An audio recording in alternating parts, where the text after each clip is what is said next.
Kumpisal, biglang may kumatok sa pintuan. Pagbukas niya, nagulat siya.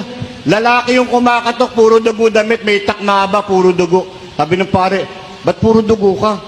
Father, nakapatay po ako ng tao. Ba't mo pinatay?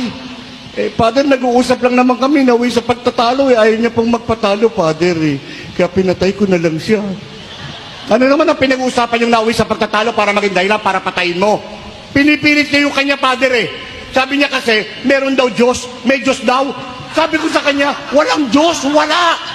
Pinipilit niya talaga ako, Father. May Diyos nga, may Diyos. Sabi ko, wala nga.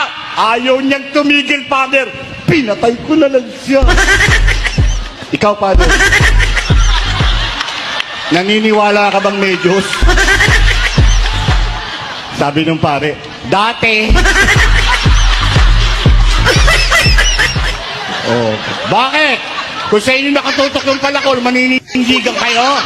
Ha? Kahit ako sabihin ko, chismis lang yan.